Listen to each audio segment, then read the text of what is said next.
Bonjour à toutes et à tous dans ce webinaire sur le sujet de la banque en ligne. C'est le deuxième webinaire sur le sujet de l'inclusion bancaire.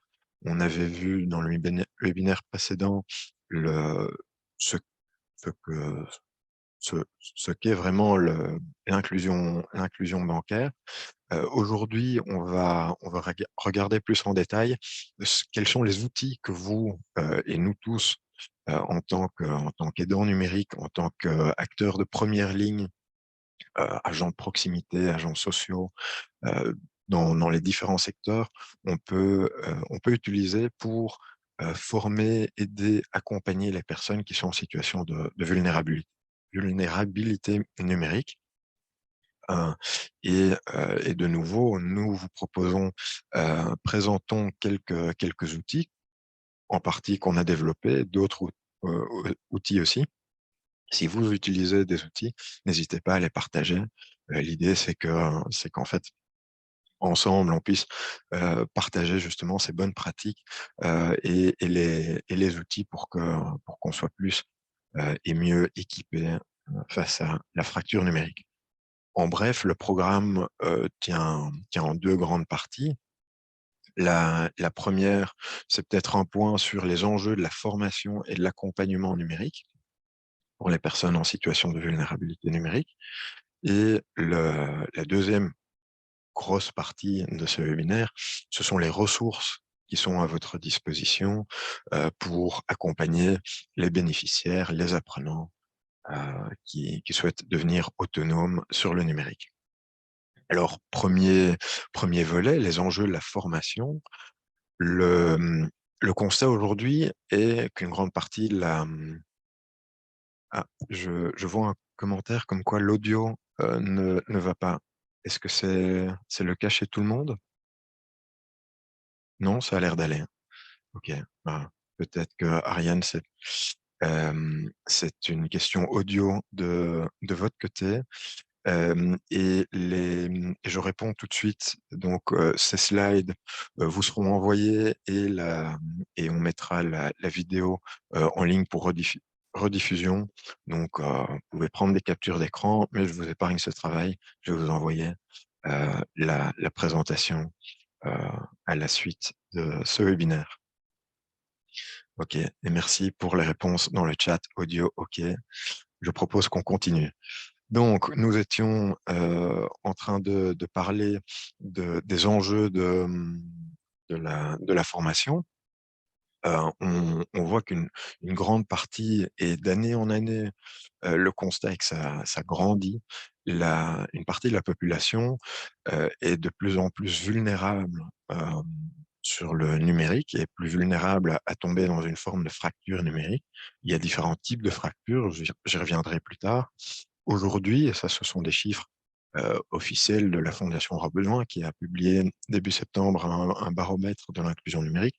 46 de la population belge est en situation de vulnérabilité numérique, population belge entre 16 et 74 ans, et donc il y a un énorme enjeu de former, toutes ces personnes, sur des compétences numériques de base pour qu'elles puissent être autonomes dans leur démarche, et aussi puissent, suivre, oui, être autonomes dans des sur des applications plus techniques, des fonctionnalités plus techniques, et ne pas être à la traîne, en quelque sorte, sur un secteur, numérique qui est en constante évolution.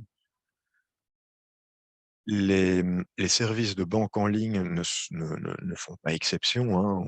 On sait que le numérique évolue tout le temps, très rapidement, parfois trop rapidement, et les personnes qui sont, déjà précarisées, qui ont déjà difficile, ben, sont soit très vite dépassées, si elles ne l'étaient pas encore, le fossé, se creuse, et donc on plaide vraiment pour un un accompagnement de ces personnes, et c'est pourquoi on vous propose aussi tous ces outils.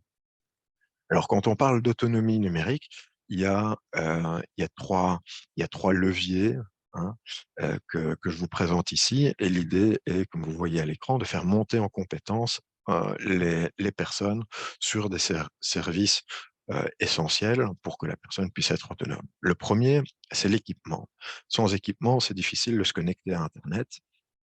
Il faut un smartphone, il faut un ordinateur, il faut une tablette et une connexion Internet pour pouvoir faire des démarches en ligne plutôt que hors ligne, même si le hors ligne contribue aussi. Mais donc l'équipement, ça c'est un premier levier, ce qui n'est pas donné à tout le monde. On voit que le smartphone gagne beaucoup de terrain. Il y a 90% de la population belge qui possède un smartphone. Il y a une distribution euh, on va dire, intuitive. Les jeunes en possèdent plus. Ils sont à 97% dans la tranche des jeunes adolescents et jeunes adultes, contrairement aux personnes plus âgées. Mais donc, il y a quand même beaucoup de personnes qui possèdent un smartphone, beaucoup moins un ordinateur. Et donc là, en termes d'équipement, c'est quand même à prendre en considération. Deuxième volet, c'est l'assistance.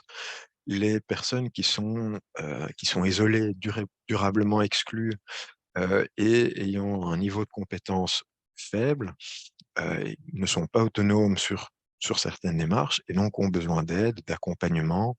Et c'est là où nous, ensemble, on a un rôle à jouer en tant qu'acteurs de l'inclusion numérique pour accompagner ces personnes vers cette autonomie.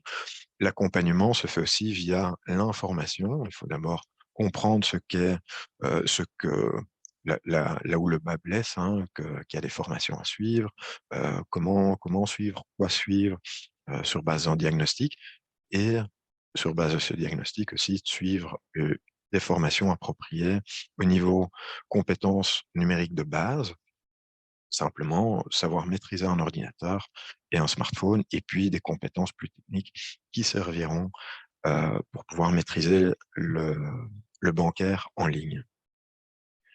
Aujourd'hui, on ne va pas parler de l'équipement, ça c'est un tout autre sujet. Par contre, on va parler des outils qui peuvent vous servir dans l'assistance, dans la formation des personnes en situation de vulnérabilité numérique. Et quand on parle d'accompagnement, la première chose, c'est l'information. Donc, il faut sensibiliser les publics à ce que peut permettre le numérique, hein, et surtout le bancaire en ligne aussi. On en a parlé dans le webinaire précédent, le numérique et le bancaire en ligne facilitent certaines démarches.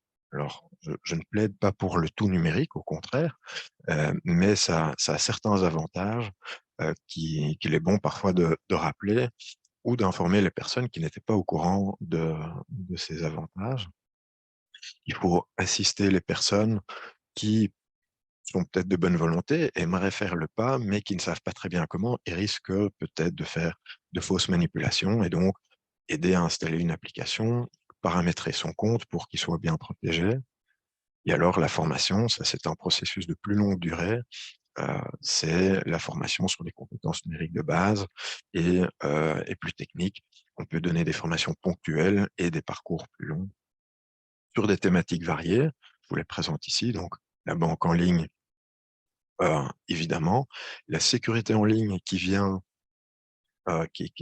un sujet pour moi très important, un sujet annexe qu'il faut traiter, parce que souvent, une des fortes craintes par rapport à la banque en ligne, c'est de dire, mais est-ce que mon argent est bien sécurisé? Est-ce que je ne vais pas perdre de l'argent? Est-ce que d'autres n'ont pas accès à mes comptes en ligne? Si eux ont accès à Internet et que moi j'ai accès à Internet, est-ce qu'on a tous accès au même compte et au compte de tout le monde? Donc là, la sécurité en ligne est quand même un sujet très important à aborder. Et il vaut mieux en parler que rester sur des tabous.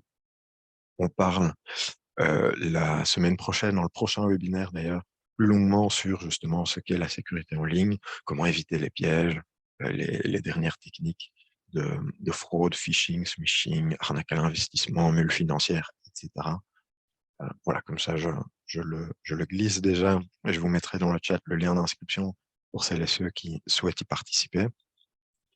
Toujours en lien avec la banque en ligne, le paiement en ligne, les bons plans sur Internet pour pouvoir faire des économies, hein. Ça peut être un avantage de pouvoir comparer des prix plutôt que d'aller dans un supermarché, puis dans l'autre, et puis de revenir au premier pour se dire, mais finalement, au kilo, c'était meilleur marché au deuxième, et donc, voilà, faire des allers-retours.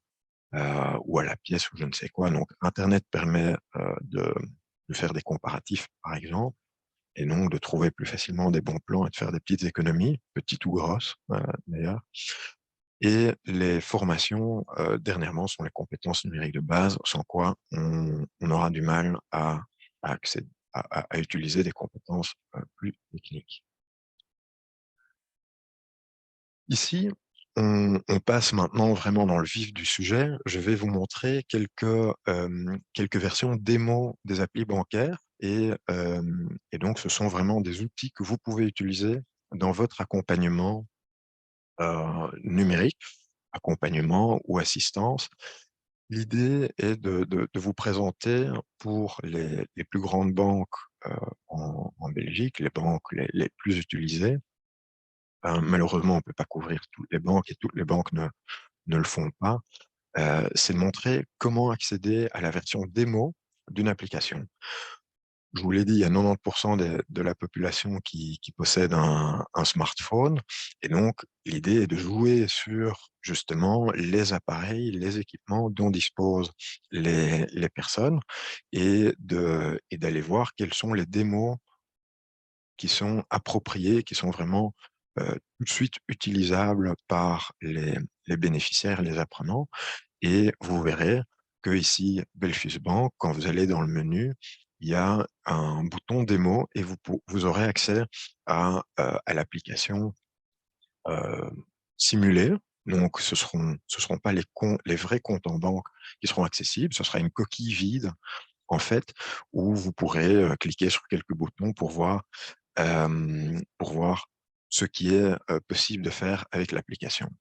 Il y a la même chose ici chez Argentin. Voilà, donc ça c'est, une démonstration d'un écran déconnecté. Donc, il faut cliquer sur le bouton vert «Je suis déjà client» pour se connecter et donc déconnecté, on peut accéder à la démo. Ici, ça c'est BNP Paribas Fortis. Vous voyez qu'il y a aussi une démo et là, c'est Crélan où il y a aussi un bouton, démo. Ça veut dire que les personnes qui, souhaitent installer l'application, les apprenants qui souhaitent installer l'application sur leur téléphone peuvent s'exercer dans un bac à sable en quelque sorte, mais que vous aussi en tant qu'aidant numérique, vous pouvez installer toutes les applications, sur le smartphone que vous utilisez dans vos cours pour montrer sur votre smartphone ou le smartphone du cours, sans devoir avoir nécessairement un compte bancaire, dans chacune des banques, montrer comment ça fonctionne. Heu, Ça prend de la place sur le téléphone, ça demande une certaine organisation, mais en tout cas, c'est intéressant à savoir que vous ne devez pas avoir vous-même à chaque fois un compte, partout. Voilà, ce qui, pour vous personnellement serait une administration assez lourde. Je vous présente, quelques outils sur 1, 2, 3 digits qu'on développe. Pour celles et ceux qui ne connaissent pas la plateforme, c'est une plateforme, gratuite pour l'apprentissage et l'accompagnement numérique sur des compétences de base et aussi thématiques un peu plus poussées. Et on propose par exemple ici un contenu sur le PC banking avec DemoBank de Wikifin et je vais vous le montrer en détail, hein, parce que ça c'est vraiment un très bon outil qu'a développé Wikifin. Je vais vous montrer le DemoBank, la banque de démonstration, c'est un simulateur aussi. La trame d'animation que nous avons chez 8Taker et 1, 2, 3 Digit développée.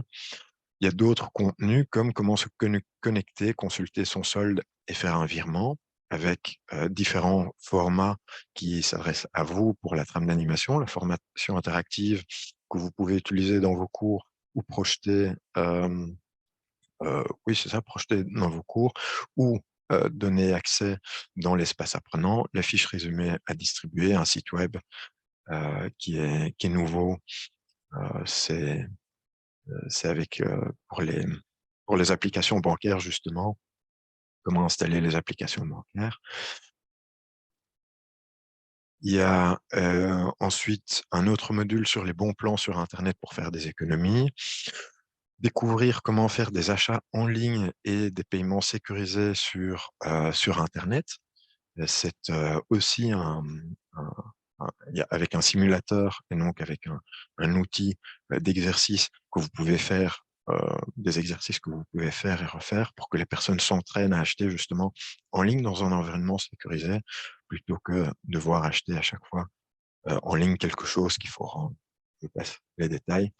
Et vous l'aurez compris, on tient à ce que tout ça puisse se faire de manière sécurisée. On a aussi un module sur la sécurité sur Internet. Alors, je crois que oui, voilà, je vais basculer d'écran pour vous montrer concrètement 1, 2, 3 digits. Voilà. Donc, je vous présente ici 1, 2, 3 digits qui est donc la plateforme d'accompagnement sur les compétences numériques de base. On a énormément de ressources thématiques, hein, et vous voyez ici les compétences numériques de base, ordinateur, pareil pour smartphone, tablette, l'administration en ligne, insertion pro, la banque en ligne. Il y a d'autres thématiques, la santé, la mobilité, la parentalité. Voilà, je peux pas tout vous montrer. Des outils de diagnostic, une cartographie des acteurs de terrain, euh, des EPN, des bibliothèques, des CPS, diverses associations qui se préoccupent de l'inclusion numérique. Je vous montre la thématique banque en ligne. Ça charge. Je suis dépendant d'une connexion Internet qui, pour le moment, est un chouïa plus lente parce que je suis avec le lunaire très occupé. Enfin, ça demande beaucoup de bandes passantes. Et vous voyez ici la thématique banque et achat en ligne, les différents modules qu'on appelle la table des matières, comment se connecter, consulter son solde et faire un virement. Et vous avez une formation interactive à projeter, la trame d'animation pour vous à utiliser si vous préparez un cours, plusieurs exercices ludiques et la fiche résumée à distribuer. Il y a un site que je souhaitais vous présenter, c'est le site web qui rassemble toutes les vidéos, tous les tutoriels sur les grandes banques en Belgique pour aider à installer l'application, d'une part, aider aussi à utiliser les applications. Donc, le lien est accessible, cette page est accessible via le bouton site web, ici, au milieu de l'écran, et renvoie donc vers un nouvel onglet. Et vous pouvez cliquer, voilà, selon la banque chez qui l'apprenant ou l'apprenante se trouve, cliquer sur une banque. Je prends la première, c'est Belfius, et consulter ici les vidéos d'installation et de configuration de l'application. Ce sont des petites vidéos, le tutoriel, comment faire un virement. Voilà, je regarde la chaîne YouTube complète. L'idée ici, c'est de renvoyer vers la chaîne YouTube de la banque qui elle-même va mettre à jour au fur et à mesure, parce que nous ne pouvons pas suivre tout le temps tout ce que toutes les banques font. Et donc, c'est plus facile de renvoyer vers les vidéos appropriées pour que les personnes puissent trouver l'information toujours à jour et que ça ne soit pas dépassé. Les banques changent de design régulièrement, d'interface, et donc comme ça, les vidéos seront toujours les plus proches de la réalité possible. Vous pouvez télécharger les applications pour Android et iPhone. Voilà, il y a la banque CBC que je peux montrer aussi. Et voilà, pour toutes les banques, voilà, vous voyez, fonctionne par le même principe. Peut-être que celle de CBC mérite euh, d'être montrée plus longuement. Ce sont les démos de, de la banque CBC où on a vraiment un simulateur. Qu'est-ce qu'il va me demander? Des cookies. Je préfère, voilà, ne pas autoriser trop de cookies, ça c'est un choix personnel. Voilà, et donc je peux utiliser la démo, et donc on a ici un smartphone à l'écran, et donc démarrer la démo. je suis sur ce qui ressemble être un iPhone, je crois. Et donc, ouvrir l'application, choisir la langue, et vous voyez, donc tout fonctionne comme si j'étais sur un vrai smartphone, et ça permet un petit peu de découvrir l'univers de l'application avant de vraiment connecter son propre compte en banque, ses comptes en banque à vue et d'épargne euh, sur son propre smartphone. Je vais pas, c'est infini comme déroulé, mais vous voyez que donc on a un petit simulateur là qui est assez sympa. On renvoie vers ce genre de simulateur parce que nous ne pouvons pas à chaque fois mettre à jour dès que les conditions de confidentialité ou je ne sais quoi sont mises à jour. Ça demanderait un temps trop important et donc c'est mieux de renvoyer vers tout de suite le site de la banque. Ceci, c'était pour la version smartphone et vous pouvez télécharger ici, je vous montre la fiche résumée distribuée aux participants de vos, euh, de vos cours, de vos ateliers, de vos workshops. Et donc, voilà, donc le paiement en ligne, effectuer des opérations bancaires sur smartphone, voilà, les différents mots de passe, comment reconnaître une carte de crédit versus une carte de débit. Ça tient en 2 pages. C'est très succinct, c'est un résumé. Ça n'a pas vocation à être encyclopédique, mais au moins les grandes lignes y sont exposées. Voilà pour la fiche résumée smartphone.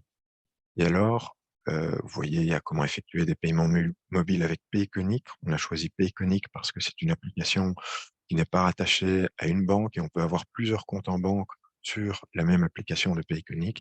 Et donc, plus facilement gérer quand on a un compte d'épargne dans la banque A, un compte à vue dans la banque B, un deuxième compte à vue ailleurs, aussi des enfants ou si on est titulaire de quelqu'un, avoir plusieurs comptes en banque dans différentes banques.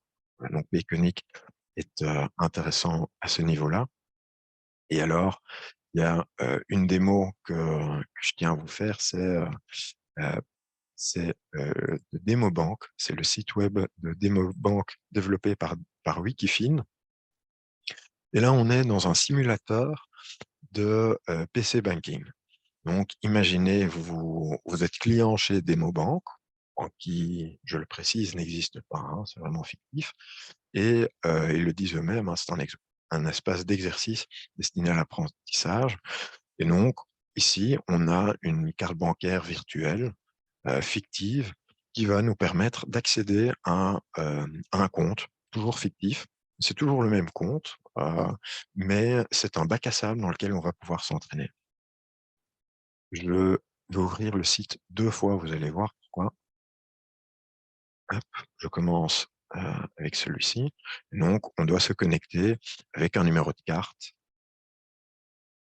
Quand la carte sera affichée, vous voyez le numéro de carte ici, 4 fois 0, 0, 0, 1, 2, 3. Donc, je me connecte, 0, 4, 3, 4, 5, 6, 7, 8, 9, 0, 3. Alors, attention, le code PIN est ici. Je signale que c'est un code PIN qui n'est pas un bon code PIN. C'est un code PIN trop facile à déchiffrer. Pour l'exercice, c'est pas grave, mais profitez de l'occasion quand vous utilisez Demobank de dire évitez le code PIN avec 1, 2, 3, 4, 4 chiffres qui se suivent. Donc 4 fois 1, 4 fois 9, 9, 8, 7, 6. Voilà, ce sont des codes PIN à éviter. Et éviter aussi, par exemple, les codes postaux et les dates de naissance ou les années de naissance. Parce que quelqu'un qui trouve un portefeuille, par exemple, à l'année de naissance, à la carte bancaire, voilà, les liens sont vite faits. Euh, donc, choisissez des chiffres plutôt aléatoires que seule la personne connaît et ne divulgue jamais. Je suis connecté et j'accède donc à mes comptes dans Demobank et j'ai 2100 € sur mon compte à vue, 2000 € sur mon compte d'épargne. C'est à visée pédagogique, donc je peux savoir, tiens, un compte à vue sert à quoi? Compte courant sert à effectuer des opérations financières quotidiennes C'est de là que part l'argent quand je paye avec ma carte. Et le compte d'épargne, voilà. Donc, il y a partout des petites bulles, d'information, justement pour que les personnes puissent comprendre ce qu'elles voient à l'écran. Et vous voyez donc l'aperçu des comptes. J'ai en tout et pour tout 4 100 €.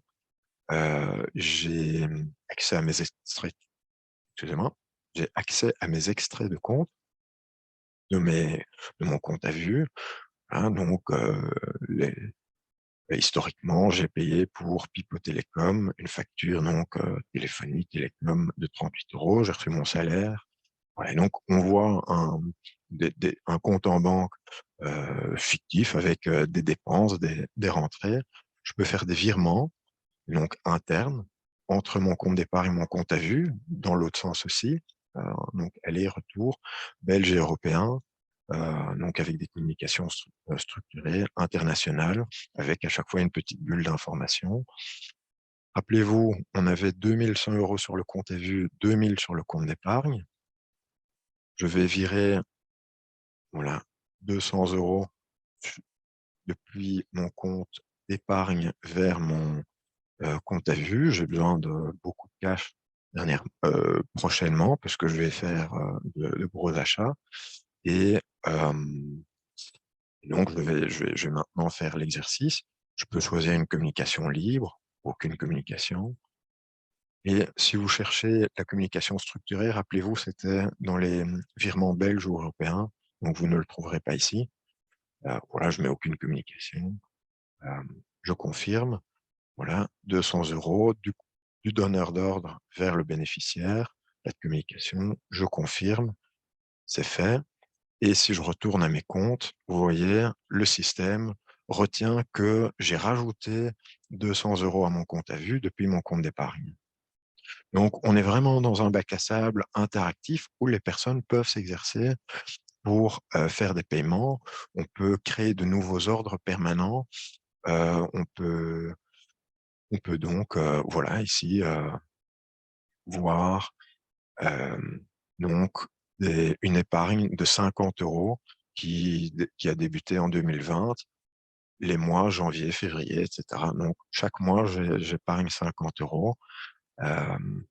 Je paye mon loyer de 650 € par mois automatiquement aussi. Je peux faire un nouvel ordre permanent et le design se rapproche de la réalité, hein, justement pour que les personnes puissent se familiariser avec ce que demanderont des banques. Les exercices ne s'arrêtent pas ici et c'est pourquoi, j'arrive maintenant, à la partie où j'avais besoin d'avoir 2 fois l'écran ouvert. C'est qu'on peut demander aux personnes d'aller un cran plus loin et de gérer leur budget. Donc on est ici, donc je suis sur un autre onglet, hein, donc c'est la page d'accueil. C'est un peu caché et je vous le montre. Il y a ici, afin de tester les fonctions proposées dans la démo banque, nous mettons à disposition une série de documents, des factures que vous pouvez télécharger ou sinon accéder facilement ici. Et, heu et donc ce sont des factures fictives, voilà, Jojo Garage, heu il faut payer 21 000 € de réparation chez Jojo Garage. Alors, ici, ce sont des factures, fictives, mais ça soulève la question: «Tiens, qu'est-ce que je vais faire d'une facture de 21 000 € si je n'ai que 2 000 € sur mon compte d'épargne et 2 000 sur mon compte, 2 100 sur mon compte à vue? Est-ce que je peux pas envisager un étalement?» Voilà, et donc là, rentrer un petit peu dans la discussion, comment gérer son budget. Il y a d'autres factures. Mes petites graines, ça a l'air d'être une grosse facture aussi. Voilà, TVA comprise, 195 € et donc, heu ben, on pourrait payer ici 195,36 € sur le compte IBAN et retourner dans la banque et faire un virement. Je retourne à la facture. Il y a peut-être ici, ben voilà, quelle communication est-ce que je devrais mettre? Question interactive pour les participants. Ben, il faut préciser facture numéro 2018 09 06. le numéro. Et vous voyez comme ça, il y a 8 pages de fausses factures. Ici et là, ben, ici, voilà, il y a une communication structurée. Comme ça, on varie les plaisirs pour que les personnes puissent s'exercer. Et, et comme ça, vraiment, on est dans un environnement simulé. Le simulateur a un énorme avantage déontologique et pédagogique. La partie déontologique, c'est que vous, en tant qu'accompagnateur, accompagnatrice, médiateur, animateur, euh, formateur sur le numérique, vous ne devez pas vous-même montrer vos comptes en banque pour montrer à quoi ressemble le PC banking. Ce serait gênant, si pas pour vous, au moins pour les autres. D'un point de vue déontologique, ça a des limites. Et inversement, si vous dites: «Je refuse de montrer ce qu'il y a sur mon compte en banque, mais où est-ce que je vais trouver le prochain compte en banque?» Je demande à avoir accès à celui des bénéficiaires, de mes apprenants. Ça a aussi ses limites. Une partie des aidants numériques n'a pas le droit de faire ça. Il n'y a pas de cadre légal et de protection pour justement ceux qui font de l'accompagnement financier pour justement protéger les formateurs et les formatrices. Et donc, la démobanque permet justement de former sur des compétences assez techniques, hein, de gestion de budget, sans devoir utiliser ni votre compte, ni celui des apprenants. Euh, et alors, je parlais aussi des avantages pédagogiques, c'est qu'ici, on est dans un scénario où on est dans un simulateur où les scénarios sont infinis, et donc on peut vraiment faire des exercices tout le temps, tout le temps. On peut se déconnecter, reconnecter, et les comptes seront nouveaux remis à neuf, donc 2 000 € d'épargne et 2 100. Et donc ça, d'un point de vue pédagogique, les gens peuvent s'entraîner, s'entraîner, s'entraîner, et une fois qu'ils sont à l'aise et qu'ils comprennent vraiment comment tout fonctionne, ils pourront basculer vers leur propre banque. Ça, c'était pour Demobank. On vous a préparé, ça c'est donc Demobank créé par Wikifin, je précise, et l'équipe 8Taker et 123Digit a préparé une trame d'animation, donc comment utiliser Demobank dans votre cours. Et donc, on vous prépare ici une trame pour une formation de 2 heures pour un niveau avancé. Donc, je précise que pour accéder à cette formation, il faut déjà avoir au minimum des compétences numériques de base, savoir utiliser un ordinateur ou un smartphone, donc présentation de l'atelier. Qui connaît la définition d'un ordre permanent? C'est quoi une communication structurée? Voilà, avec des captures d'écran pour vous aider. Comme ça, tout ce que je viens de vous raconter, en fait, vous aurez sur papier, ça tient en 8 pages, et vraiment suivre le cours de la première minute à la 120e pour justement faire ces petits exercices. Je descends, vous voyez, euh, on a pris des captures d'écran pour que vous puissiez voir, vous voyez, on a surligné les éléments à reprendre, auxquels faire attention, le montant, la communication structurée, je vous l'avais montré, le compte en banque aussi. Voilà. Donc, ça, c'est une trame d'animation qu'on a faite pour vous. Ça, c'est pour le PC banking. Donc, on a vu smartphone, les différentes applications, les démos et les vidéos tutoriels, le petit site interactif. On a vu DemoBank développé par Wikifin, et il y a une troisième ressource que je souhaitais vous présenter et partager avec vous parce elle est aussi, elle va dans le même sens. On est sur un peu un autre sujet, mais ça reste le bancaire en ligne. C'est plus sur la gestion du budget, gestion des comptes. C'est les achats en ligne et les paiements sécurisés sur Internet. On peut gérer sa banque sur smartphone, ordinateur, Mais maintenant, et le confinement l'a renforcé, ou par facilité, parce on manque de temps, on est difficile à se déplacer, je ne le trouve pas en magasin, les fêtes de fin d'année approchent et j'ai trouvé quelque chose en ligne, mais comment est-ce que, j'achète quelque chose en ligne? Et donc avant de se lancer, de nouveau, avant que vous utilisiez votre compte sur la Fnac, MediaMarkt, Amazon, je ne sais quel site, que vous achetiez quelque chose, que vous devez soit annuler à temps, soit renvoyer, auprès du magasin, ou que vous fassiez ça avec le compte du bénéficiaire, de l'apprenant. On a créé un petit simulateur, toujours même principe, train d'animation vous préparer à votre cours, formation interactive avec, les grands concepts que vous pouvez présenter à l'écran sur un tableau, heu, exercice ludique que je vais vous présenter et la fiche résumée à distribuer aux, participants de la formation.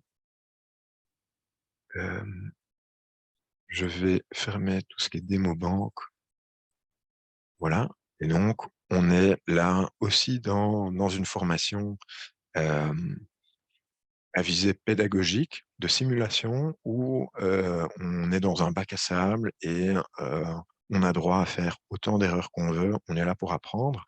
Et ensuite Diego, qui souhaite acheter quelque chose sur internet et donc on va commencer.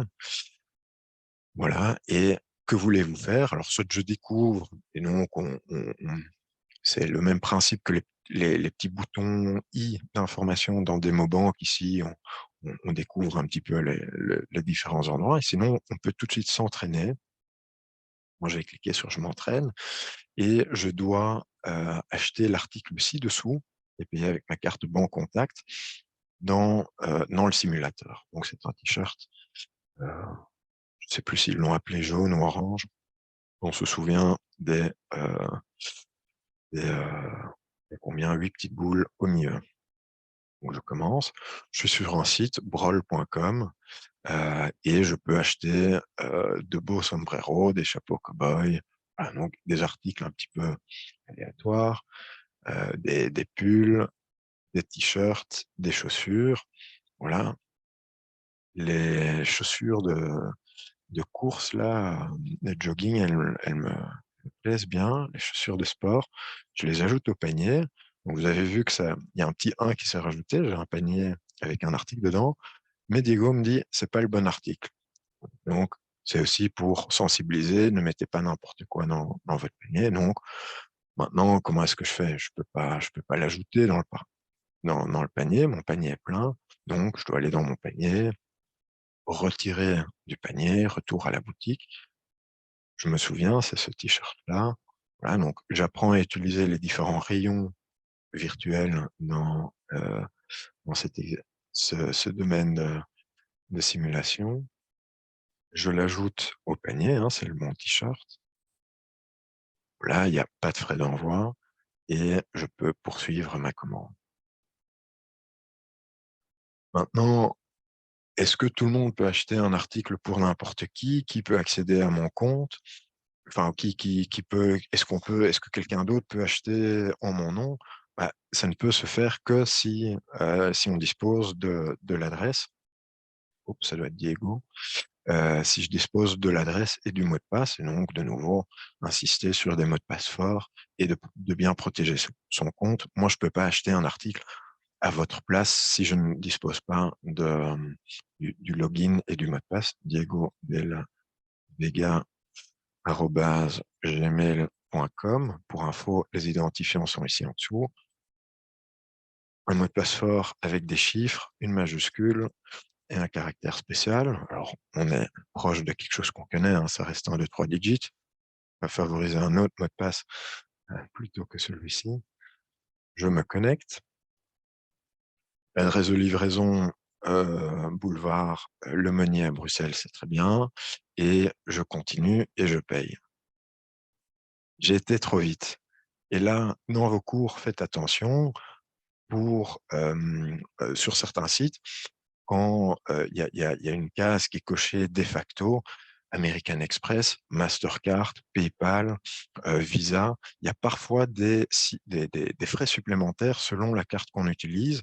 Et donc, vérifiez bien ce qu'il faut cocher. Et donc, on induit expressément en erreur ici. Et donc, cliquez bien sur Banque Contact. Et maintenant, on peut continuer à payer. Et là, on va arriver dans la deuxième partie de cet exercice. Parce que maintenant qu'on a découvert l'univers des, des achats en ligne, hein, d'un magasin en ligne, avec les différents rayons, comme des rayons de magasin, euh, dans les différents onglets, on va devoir payer. Et donc, on va utiliser une carte fictive et le petit boîtier de la banque. Ça a l'air assez technique. Donc, j'ai un bouton ici, j'ai besoin d'aide, et qui était présent d'ailleurs sur tous les autres écrans. Et comme ça, la personne peut se dire, OK, titulaire de la carte, c'est mon prénom, nom de famille, numéro de carte. C'est pas le IBAN, on distingue bien le numéro de compte du numéro de carte et la date d'expiration. Donc, je vais écrire, j'ai déjà fait cet exercice plusieurs fois. Donc, il retient le titulaire, pas le numéro de carte, donc 0, 2, 3, 4, 0, 6, 7, 8, 9, 0 et 3. Date d'expiration. Voilà. Donc, on essaye de se excusez-moi, de se rapprocher le plus vraiment du mieux qu'on peut dans l'environnement réel. Ici, c'est un paiement ordinateur et pas avec confirmation ou scan de code QR via smartphone. Ça demanderait, enfin, ce serait trop technique à développer, donc on reste sur ordinateur. Titulaire de la carte, numéro de carte et date d'expiration sont corrects, donc je confirme. Et maintenant arrive la partie fun de l'exercice où on doit confirmer à l'aide de sa carte bancaire que nous avons en poche, euh, poche dans notre portefeuille, notre sac à main, et on doit maintenant faire le double check. Donc, je continue. Vous voyez, hop, la carte qui vient de se glisser dans un boîtier virtuel et je vais suivre les instructions ici, 1, 2, 3, 4. Donc, l'écran, la partie gauche que vous voyez, c'est, alors, ceci est une calculatrice, hein, mais vous voyez, ce serait effectivement, ce serait non, en réalité, plutôt, ce serait le petit boîtier dans lequel on met la carte. Ici, on le met à l'écran pour que ça reste sur le même écran. Et donc, je dois appuyer sur M1. Voilà, challenge. Saisissez 97 21 64. J'utilise la souris. 97 21 64. Appuyez sur OK. Voilà. Le code PIN, attention, ne divulguez jamais votre code PIN, ne le confiez à personne d'autre. 62 17. On n'est plus sur du 1, 2, 3, 4. Voilà, donc c'est un chiffre aléatoire qu'on a pris. 62 17 6 2 1 7. OK. Voilà. Et puis, le code response qui s'affiche sur le lecteur. Ne mettez pas d'espace, cliquez sur valider. Donc, je dois mettre 71 46 82 et 50. Là, je clique sur valider. Le paiement a été effectué. Bravo, j'ai un joli t-shirt orange qui va arriver bientôt chez moi. Cet exercice et tout cet exercice de simulation, de la découverte du magasin en ligne jusqu'au paiement, est utilisable à l'infini parce que si je clique sur recommencer, la page se recharge et va me proposer un autre article aléatoire parmi la vingtaine d'articles euh, qu'il y a dans le catalogue. Cette fois-ci, vous voyez, je dois racheter un pull haut montant et quand je devrais faire le paiement avec le boîtier, ce seront d'autres codes. Et donc, c'est aussi à visée pédagogique pour que les personnes puissent s'exercer dans un environnement simulé et être à l'aise avec les différentes étapes. comprendre comment fonctionne un magasin en ligne, un web shop, et puis la confirmation du paiement. Voilà. Donc, j'ai cliqué sur commencer par habitude. Vous avez donc vu ici l'exercice ludique. Je vous montre rapidement la trame d'animation, formation interactive et la fiche résumée. Trame d'animation, voilà, donc c'est découvrir les achats en ligne, les paiements sécurisés. Donc ça tient, c'est assez long parce qu'il y a des captures d'écran vers la fin, voilà, et des explications.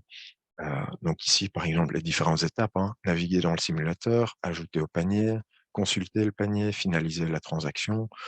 Donc, les grandes captures d'écran dont je vous parlais, euh, d'autres petites fiches, voilà, qui peuvent être intéressantes pour vous à découper, voilà, des cartes à imprimer, pour que vous puissiez vraiment l'utiliser dans un atelier, le rendre interactif et ludique.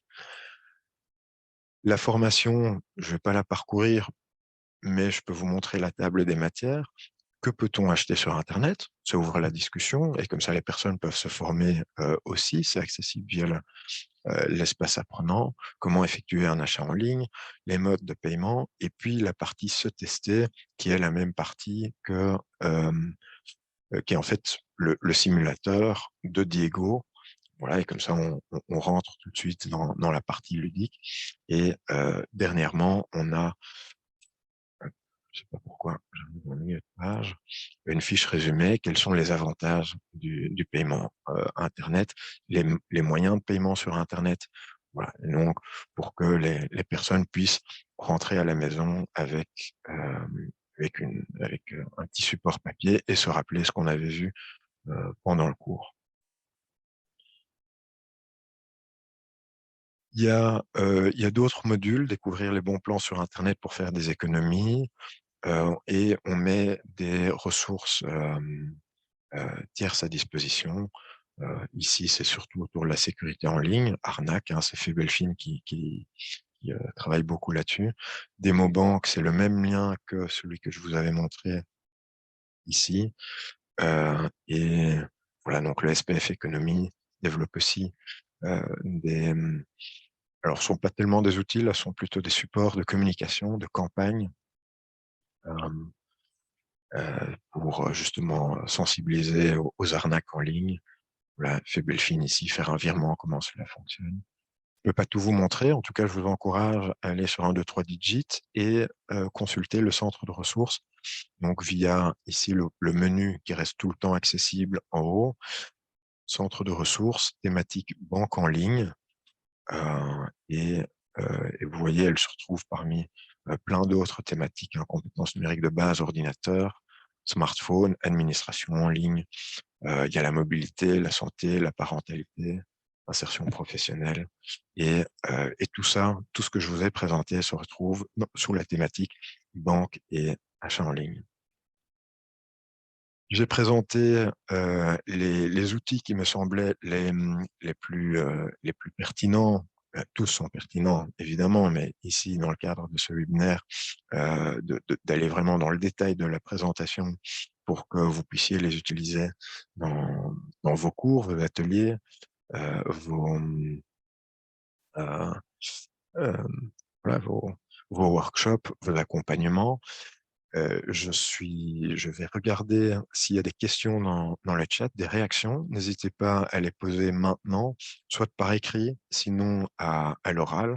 S'il y a d'autres outils que vous utilisez, n'hésitez pas à les partager. L'idée est qu'on puisse vraiment échanger entre acteurs de terrain pour apprendre comment vous faites, les problèmes que vous avez éventuellement rencontrés, les solutions que vous avez mise en place pour éviter ce genre de problème, des choses qui fonctionnent, qui ne fonctionnent pas. Et l'idée est qu'ensemble, on puisse évidemment progresser et mieux accompagner les personnes en situation de difficulté numérique et ou financière. Voilà.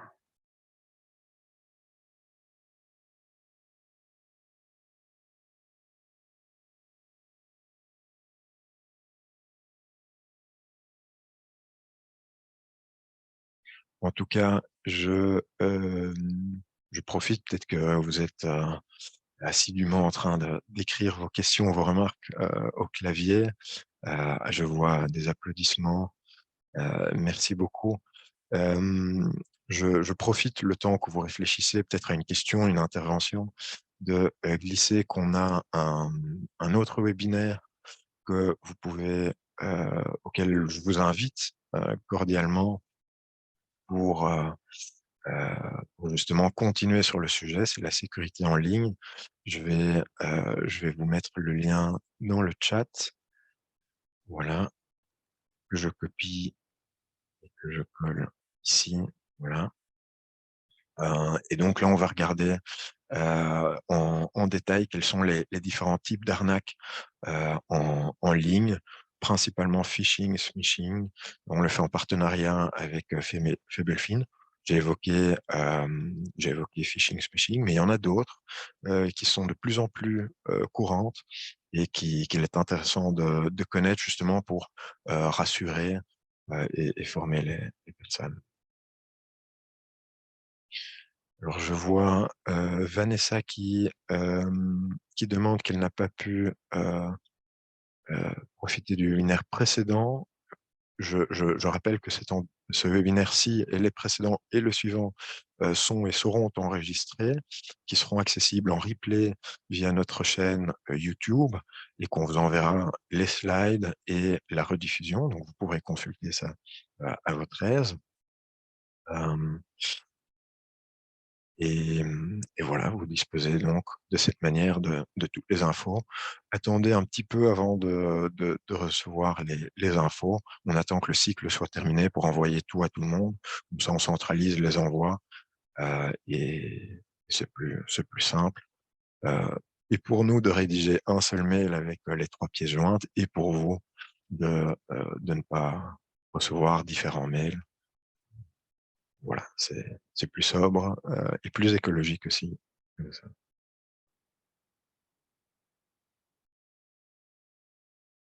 Je ne vois pas d'autres questions, si ce n'est des remerciements dans le chat. C'est moi qui vous remercie pour votre participation. Je vous souhaite beaucoup de courage, tout le meilleur dans votre accompagnement. Utilisez ces ressources. N'hésitez pas à nous contacter via notre adresse mail, le contact@123digit.be. On le lira très volontiers et on fera de notre mieux d'y répondre le plus rapidement possible pour savoir comment ça se passe, si vous avez des questions. Voilà, on est toujours intéressé de savoir comment vivent les modules. Et de nouveau, merci pour votre participation et bonne continuation. À la prochaine pour le webinaire sur la sécurité en ligne.